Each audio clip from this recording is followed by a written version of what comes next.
Took a long time to make our decision, we watched our way through the whole thing.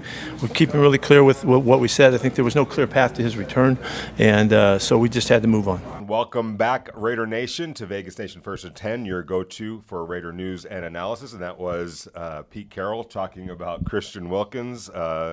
Some breaking news, obviously, not necessarily breaking news that happened yesterday, but some explosive news, without question.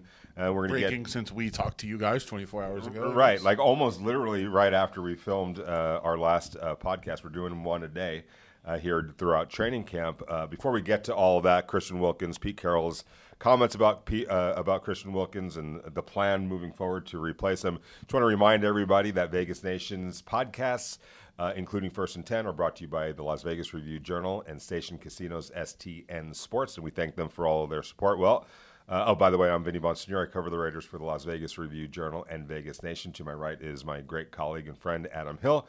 He also covers the Raiders and everything else in Las Vegas for the Review-Journal and Vegas Nation. Not surprised. I guess let's just backtrack first of all. If you have not been tuning in, maybe you were working the late shift last night and are waking up to this, or whatever the case might be, the Raiders released Christian Wilkins, their high-priced defensive tackle that they signed last March to a 4-year, $110 million. It included 82 and change million in full guarantees. We'll get to that part of it in one sec. But Pete Carroll, who we just heard, kind of explaining the decision and the thought process, didn't get into too many details, but the bottom line is there was an impasse, there was a disagreement on how to move forward from in the rehab of Christian Wilkins surgically repaired the Jones fracture that he suffered in his foot. Long story short, the Raiders believe he needs and needed another procedure. Christian Wilkins, for whatever reason, disagrees. He got to training camp last week, was put on the PUP list. Usually that's designated for players that are unable to pass a physical and are unable to be cleared to practice. I don't know that he did or didn't pass a physical, but you would suspect that played into it. The Raiders decided, you know what? I think we'll find out if he signs somewhere else. Well, I think we'll find out if he can pass a physical or not. That'll be the next step of this. Right, exactly. And the other part of this, the other pertinent part of this, not only are the Raiders cutting a player that they were counting on pretty big time, whether it was last year or this year or moving forward, they're also trying to void the remaining guaranteed portion of his contract, which adds up to just over $35 million. That includes this year's salary, $8 million, next year's salary, which was guaranteed for injury, and then also became fully guaranteed the second day of the new league year last March. That was just over $25 million. There's also some roster bonuses and things like that are looming ahead. But the long story short is they're trying to get out from that guaranteed contract, arguing, and the argument will be made, that he's just basically not doing the things they feel is necessary to get back on the field, and that's their grievance with him. He's filed a grievance to the Players Association. That'll all get sorted out. But I guess initially, your thoughts, Adam Hill, on the significance of the loss that this is, and then B, how do you go about replacing the projected numbers that Christian Wilkins was expected to produce this year, knowing that he only played 5 games, had 11 solo tackles and 2 sacks last year, so it's not this big, massive hole. You're not replacing Max Crosby right now. Yeah, it's what you expected. The right? theory It just Christian never Wilkins. it never happened. And I was going back through last night some of the quotes from Christian Wilkins when he signed, some of the quotes from the team when they signed Christian Wilkins, of having this great pairing with Max Crosby for years to come. And they won exactly one game together. Yeah, we saw a glimpse. One game. We saw a glimpse last year in training camp of what it could look like. Sure. It was pretty impressive, at least in training camp. And a lot of that, as Pete Carroll likes to refer to this phase of training camp, the OTA version of it, which means no pads. So you put it in perspective, but it did look good. It looked explosive, but they got 5 games out of it and 1 win, as Adam talked about. So it's not like, this is this long-standing player with the Raiders who now they suddenly and out of nowhere have to replace this massive production. By the way, if you're thinking they won 2 games with Christian Wilkins, you're right. Max missed one of those. Oh, so yeah. it was only one game that they won together. But yeah, look, what you're replacing is the concept of what could have been. Exactly. Like, you're not actually replacing a guy that was out on the field or contributing a lot or a guy that you had seen at all through OTAs or minicamp, right? Right. I mean, if you're looking at how are they going to replace this, well, we've already seen it. They've not had him. They didn't have him Right. for the last 12 games of last year. They didn't have him through OTAs. They didn't have him minicamp.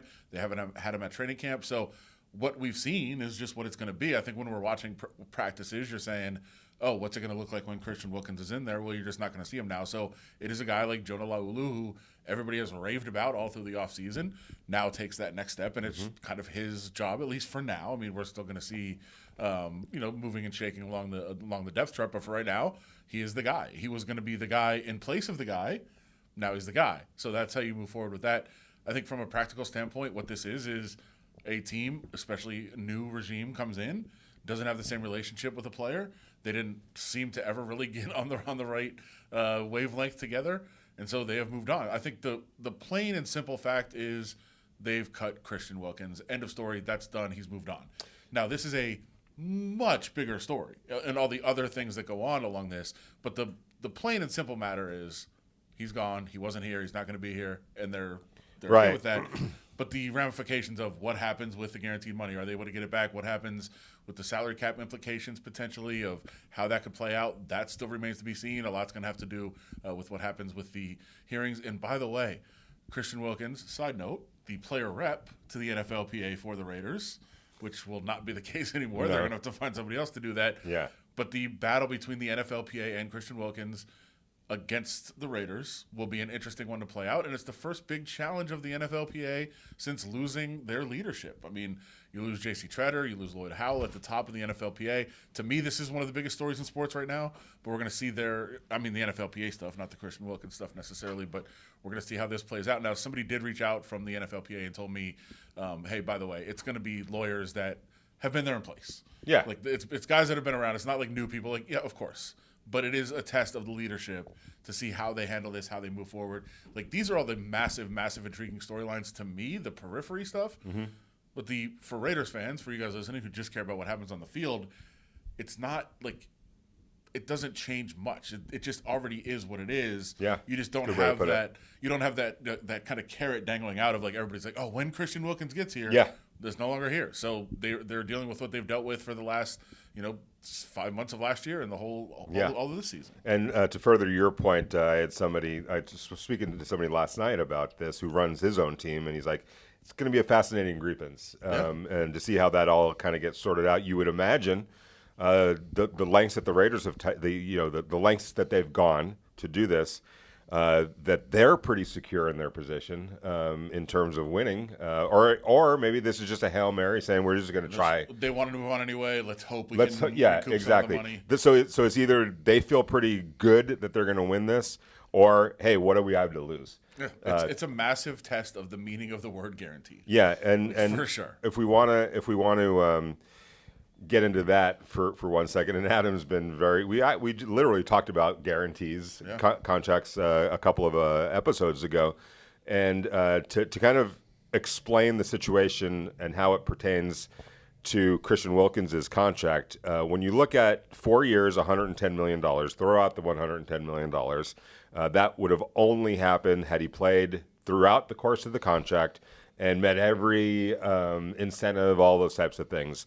So that's, the likelihood of that happening, not bad if you stay healthy, but not always going to come to fruition. But take that out of it and get to the real nuts and bolts of it, and that was the $82 million and change that was guaranteed at signing, part of which included, as I mentioned earlier, next year's salary, the 2026 salary, which was just over $25 million. That was guaranteed for injury at signing, which means that at any point between the actual signing in 2024, March of 2024, and 2026, if Christian Wilkins had gotten hurt in any sort of a way on the football field, obviously, where he could not pass the physical, couldn't play football anymore, he was guaranteed that money. Right. Okay, so number one, that was the injury guarantee. And then number two, that then became fully guaranteed, injury or otherwise, the second day of the new league year, which was March 17th-ish or something like that. Okay, so those are two different types of guarantees, but he was on the roster in March. They were able to, or that $25 million $25 million in 2026 became fully guaranteed, injury or otherwise. Here's what the Raiders are going to argue, apparently, is that, okay, but there's also stipulations that you have to adhere in terms of the health and whatever recovery might be required for whatever injury you might suffer. You have an obligation to adhere to a recovery process that we feel is necessary. And so they're arguing that he went against that or declined to do it and wasn't doing things in a manner that they felt was in line with what this injury was. So the recovery implications or what they felt was necessary were not being adhered to, and therefore they feel strongly that they can now void those guarantees. Right, and it's a fascinating legal discussion. I'm all in on this. I'm sure a lot of people are like, don't care, except for what the ramifications are to the cap and things like that for the Raiders. So, I think we're gonna cover it. We're gonna follow it. I will be very obsessed with it. I will promise you that over the next couple of months and years as this plays out. I also want to compare this because at the crux of this appears to be a disagreement over the best process in order to get Christian Wilkins back on the field. The team seems to claim, and this is not something they've said on the record necessarily, but obviously we talked to people who have their thoughts on what was going on, that the team basically said, look, another procedure is necessary. That's what's going to take to get you back on the field. We need to do this so that you can get back healthy, get back on the field. His side would be, don't need a procedure, just need to get better. Or, as I'm sure what the team will claim, and this is, I'm going to step out and say this is just speculation. This is not something that we're reporting. The speculation would be from the team saying, you're not getting the procedure because you don't want to play. You just want to sit out and collect your money that's guaranteed and sit out. That's what the team will probably claim. Well, and in addition to that, what I think one of the cruxes, one of the principal components of their argument is going to be is that, this was something that they had been discussing for a long time, obviously, and we don't know exactly when it all, when it all kind of came to, when those discussions started happening of, hey, you need to get a surgery. We feel like that's the appropriate, way to move forward and to create that path to get back. He obviously said no. And I think what they're going to argue is, well, you showed up for training camp and you weren't any better for whatever your plan was. Your plan didn't work. Your plan didn't work. Exactly. I'm going to say this, and it's slightly different, but there is I know a lot of our viewers are not in Vegas or other places, but here in Vegas, as somebody who's covered sports for a long time here, there is a fairly comparable situation, although it was more just a disagreement over a procedure that was involved in hockey. So the star of the Golden Knights now is Jack Eichel, a very prominent player in the NHL. The reason the Golden Knights have him is because he was a member of the Buffalo Sabres.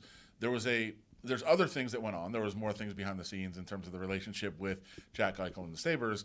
But at the crux was, and I'm maybe forgetting some details, I was very plugged in at the time, but it's now like 4 or 5 years ago. But at the crux of the debate was Jack Eichel needed a very serious procedure. Yes. There's an old school way of doing this procedure which gets you back into playing not very quickly, much more quickly.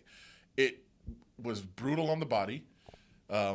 Athletes that have had this for the last 20, 30 years have had their career shortened. They've had their life, not as quality after they were done. It's a very brutal procedure, but it'll get you back out there. And he said, look, there's a new procedure out there.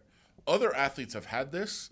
It's working well for them. The recovery process is a little longer, and it's not, it's still experimental, so not everybody's coming back right away, but quality of life down the road is better. I think this is the best course of action for me. They were at a stalemate, couldn't really decide, and it eventually ended in him being traded. They were like, we're done with this. We're trading you. Shipped him out, went to the Vegas Golden Knights, got the procedure, and has been fairly healthy. Exemplary, since it happened. Yeah. Great player, but fairly healthy as well since it happened. So there was a disagreement between the team and the player about how best to approach his medical situation.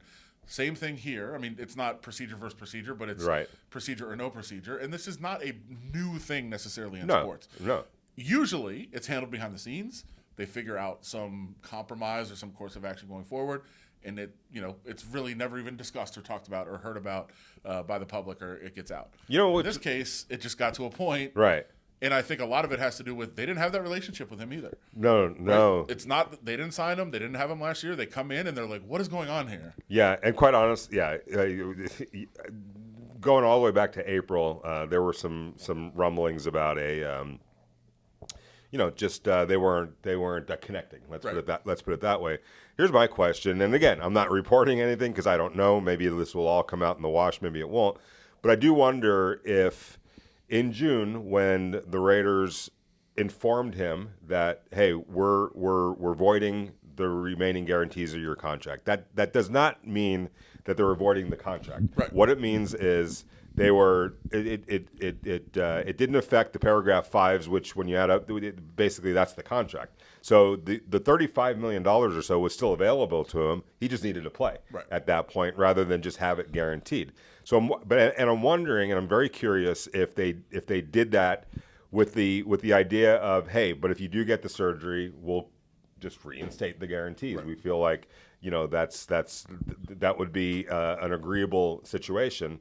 And again, he declined. He filed a grievance through the Players Association. The Players Association went forward with that yesterday. I don't know if they went forward with it yesterday before the release or after the release. I guess it's neither here nor there at this point. But it feels like they tried everything, at least from their perspective, to get him to get on the same page as them. It just never came to fruition, and now they are moving forward. Yeah, and obviously this is they've been preparing for it. I mean, like we said, they haven't had him out there, so a lot of guys have gotten reps. By all accounts, Jonah Lolu has had a massive summer. We talked about that a lot. I actually talked to Jonah during the summer out at UNLV one day, and he was just very, very confident in how well he'd done this offseason and was getting a lot of really good feedback about what he's done, and all the coaches have kind of raved about him. So is Max Crosby. Huge opportunity for Jonah, huge opportunity for a lot of guys. And let's not forget, the Raiders did address the position in the draft with a couple of selections in the mid rounds for some depth that they could have at defensive tackle. So they've got options. They've got guys that now have an opportunity to step up. And we'll see what happens with that. Right. And we're going to take a little bit of break, but before we do, we're going to hear from Pete Carroll right now on how the Raiders plan to replace Christian Wilkins. This place is about competition. It always has been, and it's just wide open. And I don't need to talk about any names right now. I think the fact, if you watch the rotations, and we're giving everybody a chance, mixing guys with the ones and the twos all the way throughout, just to gather a bunch of information. I went right back to cut-ups yesterday of the first 2 days, just watching each individual guy, and we're just putting the information in the vault here, and we'll figure it out in time. But we have a good young spunky group of guys now, and the young guys that came in this past draft are part of that competition too, so it's exciting.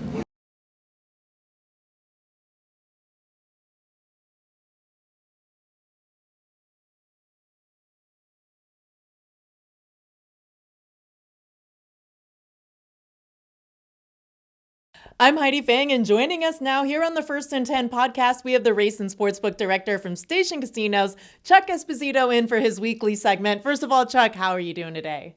I'm doing great, Heidi. And of course, it's getting closer and closer to football, so always a good thing for our side of the counter. Well, Chuck, let's get right into the news, because there was some big news with the Raiders just yesterday. The team parting ways with Christian Wilkins. They're a big ticket signing last year, $110 million over 4 years. But I'm curious to know, when something like that happens with a team, how does that affect their lines, if at all? Not really that much. I think when it comes to the defensive side of the ball, not that Wilkins wasn't an impact player, it has to be a TJ Watt, a Micah Parsons. I think a guy that really disrupts the game and controls it from that side of the ball. Very few guys on the defensive side really move the needle. And unfortunately, in this case, that wouldn't be the case. He missed a lot of games last year, but I think it shows maybe a little bit changing direction for the Raiders there. Everything I've seen, Pete Carroll, he expects them to be successful now. And as we've talked about, they play in a very tough division in the AFC West. Well, as we talk about some of the betting trends, Chuck, I wanted to get into what's going on right now with week 1 for the Raiders-Patriots game. Last week, we talked about a lot of money coming in on the Raiders. Is that still what is happening? Yeah, I think, you've seen money come in still on the Raiders. Number was as high as 4.5, came down to 3. I think it'll take a lot to push us below the 3, especially being this amount of time out right now. But it wouldn't surprise me to see this number continue to drop. And I think it's more of a Pete Carroll, Geno Smith, Ashton Genty factor more than anything else right now.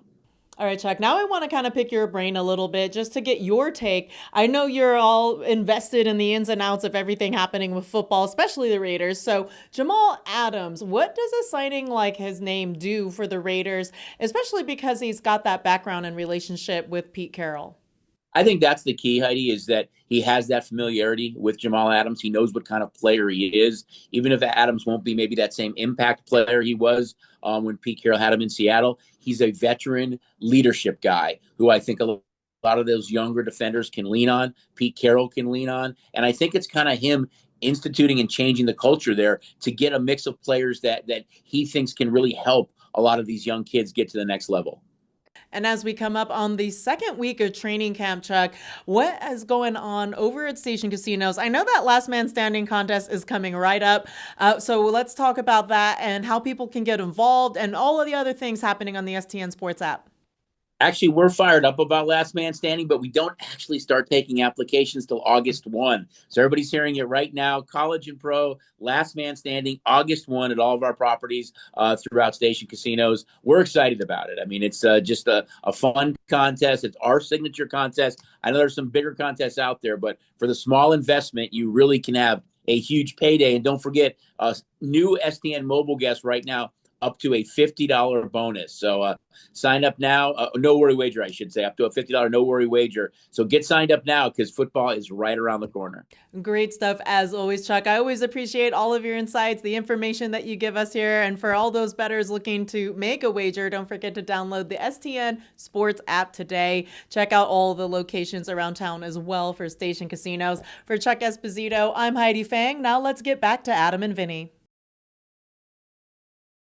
Welcome back, Raider Nation, to Vegas Nation First and 10. I'm Vinny Bonsignore, Adam Hill. We're talking about Christian Wilkins. You just heard from Pete Carroll talking about the competition, and he went back last night and started looking at all the cut-ups from the first 2 days, the individual cut-ups of all the defensive linemen now that are that move up a notch, basically, now that Christian Wilkins officially won't be here. A couple of guys, we mentioned Jonah.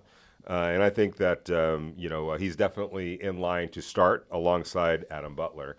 But what I found pretty interesting today, and this was the first day of life without Christian Wilkins officially, every time and today was really the first time they exclusively went ones versus ones, first team offense, first team defense. So when the first team defense was in their base, like let's say on first down or non-necessarily passing downs, Jonah was in there next to Adam Butler. On longer down situations where more prone for pass situations, Tyree Wilson replaced Jonah in the defense, trying to get another pass rusher in there. So I found that kind of interesting that Tyree is now, I think, part of the plan in the interior. Maybe not as a down in and down out like Jonah would be. But somebody that when it gets right down to it and they need to get their best pass rushers on the field or create as much pass rush as possible, Tyree would be part of that picture on the inside, not the outside. Yeah, and that's kind of what he's done a lot of the last, especially last year. It's kind of the speed package that they would bring in on third and long and get an extra pass rusher on the field on the inside. And Tyree, I thought at times thrived in that role. In terms of finding himself a little bit. I mean, it's just it's odd because his body is so perfect to play defensive end. It's so perfect to be an edge rusher, but it just for whatever reason he's maybe found a little more comfortable to get inside, whether it's the matchups or whether being closer to the ball helps. Remember, like at the beginning of it when he first came, the ability to get off the ball, the delay of getting off the line of scrimmage was great. Maybe being like a cartoon almost. Maybe being closer to the ball helps a little bit in that regard. And sometimes just guys are comfortable in different spots. So seems like they found something. Patrick Graham has obviously been the defensive coordinator before, and I'm sure he kind of mentioned it and said, look, maybe we can try this going forward. And it seems like that is going to be part of the plan in terms of getting an extra pass rusher on the field. Because 2 years ago, before they signed Christian Wilkins, I mean, his pass rush numbers were phenomenal in terms of the amount of pressures that he had his last year in Miami. I think he had 9 sacks that year, if I'm remembering correct. He had a really good sack year, a really, really good pressure year as well, and that was what they brought him in, to get some pressure on the inside, to team with Max. Maybe if Tyree can continue to emerge in that role, that would be very beneficial in terms of trying to replace what they hoped Christian Wilkins would be, not what he was. Because yeah, exactly. He really wasn't there. Yeah, and actually along those lines, part of when you think about Tyree Wilson, and Pete Carroll had some nice things to say about Tyree Wilson, and we'll hear that in just one second. But there's also something. There's also a presence, a player that wasn't here last year at all, except for in training camp this time last year, but certainly not in the regular season, and that's Malcolm Kuntz. So now, when you look at what we were just talking about, that rotation between Jonah and Tyree, that's also including Malcolm Kuntz, who missed all of last year with a knee injury, rushing the passer from his edge position. So you basically have Max Crosby.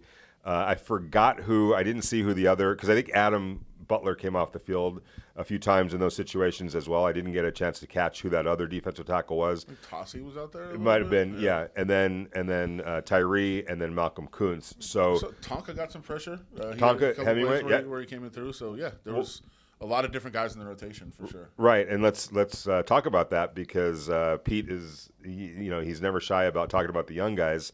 And while he didn't name them by name, we all knew who he was talking about. Sure. When he talked about, hey, don't forget basically about the 2 draft picks, J.J. Pegues from Ole Miss and Tonka Hemingway from South Carolina, a pair of draft picks by the Raiders this year that have been part of the rotation. We'll give him that.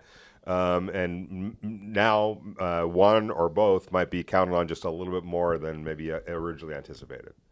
Yeah, I think the entire group, and it was a very deep group. It's the group that I think when we were doing our preview that I was most interested in seeing kind of how it played out. Now everybody looks and says, all right, there's a spot that is open. Mm-hmm. I mean, there's a lot of reps, a role that's open, a lot of reps that are available, an opportunity to get on the field, maybe more than you expected, because this one player who, again, we hadn't seen it in action, but everybody expected once he was healthy he would be out there a lot. All those snaps are available to somebody, and they're all going to try to compete for that and fight for it. Let me ask you this. I think I know the answer, but I don't want to put you out there like that. I'll wait for your answer. A lot of fans are clamoring for, go sign somebody, go bring somebody in, and maybe they will for depth purposes for training camp. But at this point, I don't know, unless there's a young defensive tackle prospect that becomes available maybe by release or however that that comes about. We've heard Quentin Jefferson. I know he was in the building a couple days ago, and nothing came to fruition with that.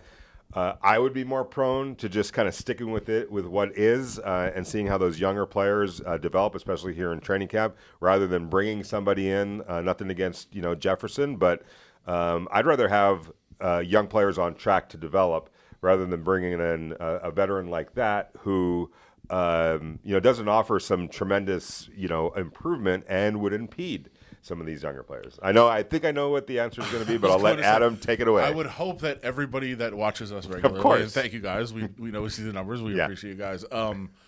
I would think everybody that watches us regularly knows my answer. You know what? It's one of those ones where sometimes the readers say, "Why'd you ask that question?" Everybody knows. I know, but I can't just make up a quote. You got to ask the question so you hear the answer, right? We do that often. Yeah, I would suggest going with what you've got, or as you said, if somebody was out there available, that's 23, 24, maybe like former high pick that just doesn't working out somewhere that you might be able to trade for.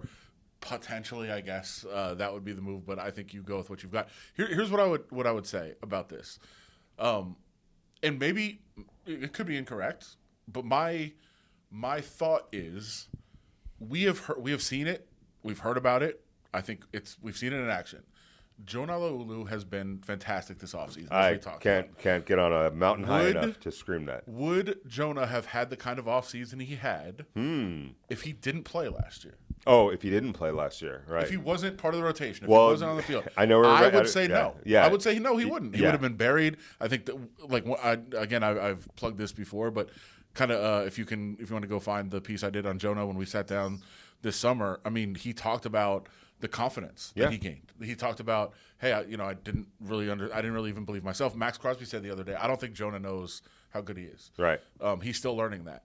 I think he needed to be on the field to learn that. Well, and I don't think he would have. So my take would be, yes, get these young guys out there, and if they're not ready, if they're not good enough, if they're not good, I mean, let's just say maybe you find out that they're not going to be good. yeah, that they're not that's going to valuable develop. information as well. I'd rather know that Yes. than to have like young guys on the bench and then go into next summer like, hey, maybe this guy's going to be able to let's give him a shot this year. Right. Find out now. Yeah, and I think what you're basically saying is that it's not that he smelled blood. It's that he proved to himself that there's a baseline there and the potential to grow. And you only learn that by actually playing. Like if he hadn't played, as Adam suggested last year, and he got a great opportunity, and good on Tom Telesco and the previous staff, which includes some guys that are still in this building, that your pro personnel guys. Who jumped right on Jonah as soon as he was released at the end of training camp by the Indianapolis Colts. If he doesn't get that opportunity, and if he just, let's say, was on the practice squad all last year and wasn't able to actually get on the field, he's coming into this year and really going back to what you were just saying, going into the offseason with all sorts of uncertainty within his own mind. But he proved to himself and others, obviously, but more so to himself, and saw what's possible. And now I already know that there's a baseline for me. I want to go higher, so I'm going to attack this offseason as a result. And I'm with you. I think that gave him great motivation and momentum going into this offseason. And there's no question, based on what we've seen anyway, that he took advantage of that. Yeah, that was my take, and it's an argument we've had about a lot of different positions really on the team. That I believe this is a group of players, the young players that they have here with the Raiders, that can compete for a long time. Not this year. I don't think they're winning a Super Bowl this year. Right. But I think they have the base that once you start to add a couple more pieces, you are going to be able to put that really competitive roster on the field in terms I think they're going to be a good team, not a great team. Yeah. But that you could be a great team in the future with a lot of the guys that you have here. You just need a couple more of them. You need a couple more young guys. You need a couple more guys to develop. Then you got to add later the right pieces because you could spend in free agency and not work out, as the Raiders have just learned. Yeah. But you add the right pieces to that mix. So I think it's more about developing, just finding a bunch of guys you can develop, and then being able to kind of pounce on that opportunity. So I would go young.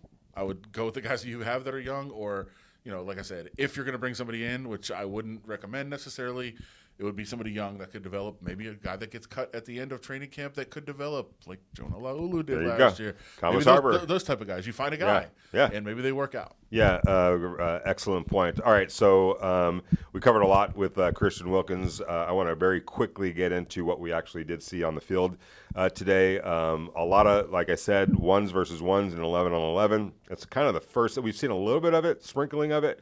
First 2 days. Today was the day where the ones versus the ones, they really got after it, and a lot of the work was done in the red zone.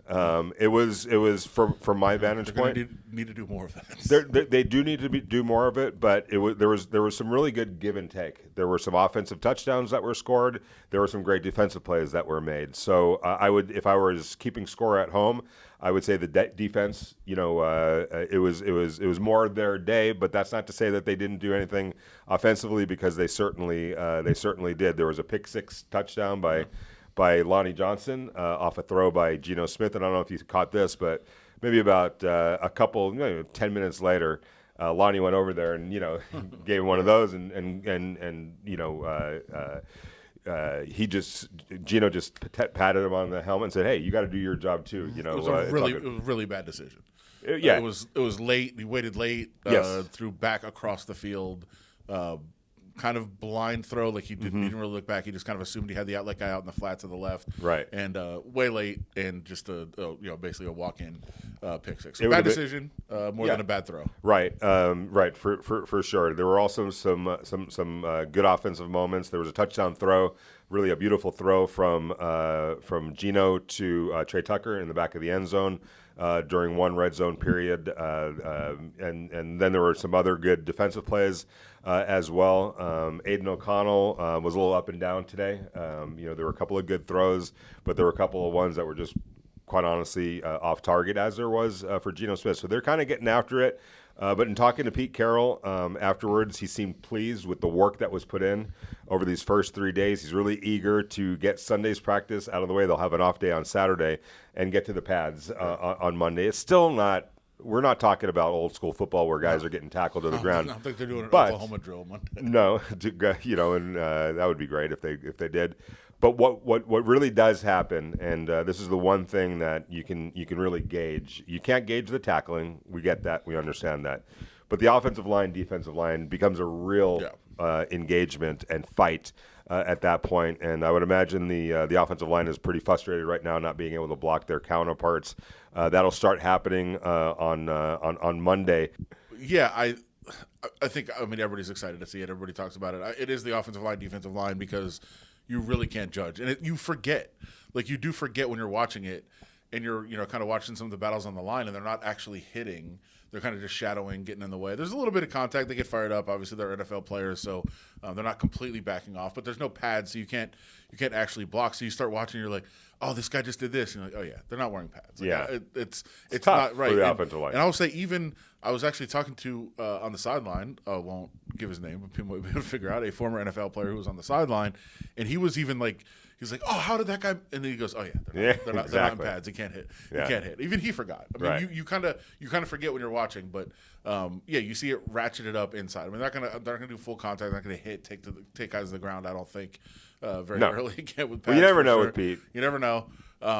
But you do kind of forget, and then I think we'll see what is actually going on in the lines and really be able to watch some of those battles between the offensive and defensive line, and then you'll see the tempers start to flare a little bit out there as guys are actually hitting. Without question. And it's 120 degrees. It's been nice so far. It's been beautiful. But I imagine it's going to get a little warmer, Right. And the pads are going to be real hot, and then that's when you start to see some guys get worked up. Yeah, out there. as Chip Kelly told us, this is the time of year in this setting without the pads where when you're watching the offensive line, 1-2 steps, is his hands right, is his footwork right? All right, I'm not even watching the rest of that because it's kind of meaningless. That will start to change on Monday. And by the way, I don't know. I don't want to oversell that open practice over at Allegiant Stadium on August 1st, Saturday, August 1st or 2nd. I think it's the 2nd. Whatever next Saturday is, a week from this Saturday. It's Saturday, I believe. It's Saturday, yeah, next Saturday. Open practice, I think at 1 o'clock over at Allegiant Stadium. I keep hearing them talking about this as a mock game, as a scrimmage. Yeah. And I'm very curious how Pete Carroll decides to handle that, whether he's going to allow some level of tackling. I would doubt it, but he is, again, he's an old school dude. Don't ever forget about that. Yeah, everybody keeps saying mock game. That's how it's been referred to. So And scrimmage. I expect that it would be something like that. Although we also heard, I believe Pete Carroll said during OTAs, we're not going to see Ashton Jetty tackled until a The game. preseason game. Yeah. So I don't think they're going to tackle. Well, maybe there'll be some guys that are just off limits in terms of that. So in either case, we will be back on Monday, unless, as Adam said, there's some breaking news. Which, hey, after last night, you never put that past anybody. So we'll be prepared either way. But short of a breaking news story, we'll be back on Monday to recap what we saw with the full pads, and in addition to that, give a recap of what we saw on Sunday. They're off tomorrow, Saturday. They're back on the field Sunday, then full pads on Monday. Until then, enjoy your weekend. Thank you so much for all your support. As I always say, please continue to hit the subscribe button and the like button. If you have a Raider fan in your family or amongst your friends, a subscription to Vegas Nation makes a whole lot of sense. We're your one-stop shop for Raider news and analysis. We got you covered from A to Z. So whether it's yourself wanting to get a subscription to Vegas Nation or to gift it to somebody else, it makes for a really good gift. And we thank you. We thank the Las Vegas Review-Journal and Station Casinos STN Sports for all their support. We thank Heidi Fang for doing everything that she does. Adam, thank you so much for all the great work today and throughout the week. Look forward to talking to you on Monday. Look forward to seeing you on Sunday. Without further ado, take care. We'll see you guys next week.